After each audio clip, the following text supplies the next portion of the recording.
Let's get some reaction on this from Republican New York Congresswoman Claudia Tenney. She sits on the Foreign Affairs Committee. Congresswoman, good to see you this afternoon. Great to see you, too. Your thoughts on the aspect of this that Hillary is outlining here. We talk about all different kinds of having a basket of energy sources, for example, so that no country is so reliant. For example, the situation that we're seeing here in Europe and Russia. And Vladimir Putin certainly knows that and will potentially take advantage of it as this crisis plays out. Your thoughts? Yeah, exactly as your reporters laid out. Putin uses energy as a weapon. It is leverage. And while the Europeans try to move away from natural gas, move away from fossil fuels, and try to go to electrification, they don't really have a reliable alternative. They're closing the nuclear power plants, emission-free. But, a lot of this is what's the United States and President Biden is leading with the Green New Deal. And the Build Back Better plan was really about implementing the Green New Deal, as was much of the infrastructure bill that was passed. So the Russians use this energy as a leverage. And remember something about Nord Stream 2.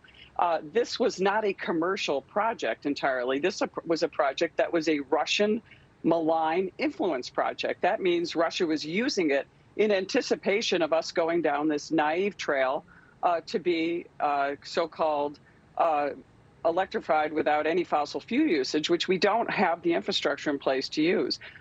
Vladimir Putin knows that this is a weakness and that we have projected weakness, the president of the United States.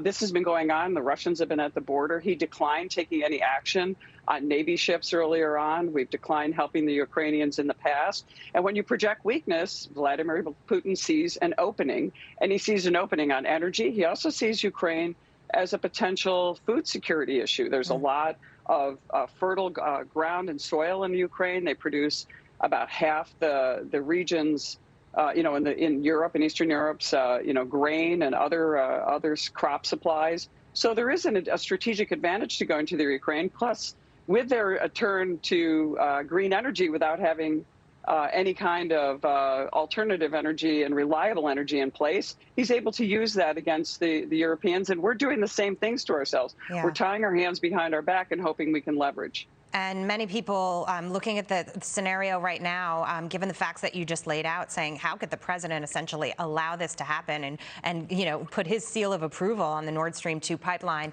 adding so much leverage to Vladimir Putin's hands. But I just want to switch gears for a moment while I have you as well, because President Biden is going to meet with New York City Mayor Eric Adams on crime next week as well. Your expectations there? Just like the Biden administration and the Democrats failed to crack down on the crime that we had all across the nation, the summer of love. I come from New York State. We have a one-party rule in Albany. They've passed a bail reform law that has been devastating, not just to New York City, but upstate New York. We also have criminal justice laws, mental health laws, raise the age for juvenile offenders, laws all impacting upstate New York as well as New York City under prior Mayor de Blasio. And at least Eric Adams is showing some common sense, although they keep saying that gun control has got to be the problem. The prosecutors aren't prosecuting gun crimes. And you have a new district attorney who claims he's not going to prosecute crimes. And I've called on Governor Hochul to actually remove him from office, a power that she has, because he fails to live up to his oath to enforce New York's laws. And so I hope President Biden just doesn't go in and talk about gun reform, because guess what? New York State has among the strictest gun laws in the nation, and that hasn't stopped this crime. But they don't prosecute crimes. They allow these people to roam free on our streets in New York City, and even in rural and suburban upstate New York, where my district is. Yeah, and Governor Hochul has been largely silent about Alvin Bragg as she's gearing up for her own re-election platform or election platform in November. So that's something that we're going to have to watch very closely, because taking so many crimes from the felony level down to misdemeanors is really a problem in this city. Congresswoman, thank you so much. Good to see you this afternoon. Great. Thanks so much, Jackie. Okay.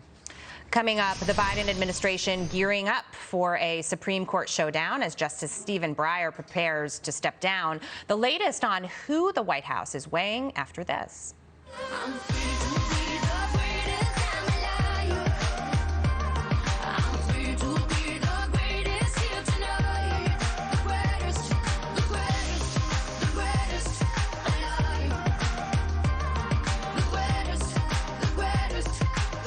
Russia-Ukraine latest, Robert O'Brien has insight on the growing tensions. Plus, China and American elites. Peter Schweitzer reveals the surprising connection today on Kudlow.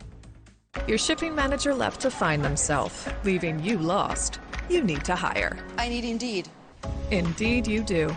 Indeed Instant Match instantly delivers quality candidates matching your job description. Visit Indeed.com/hire. Feel stuck and need a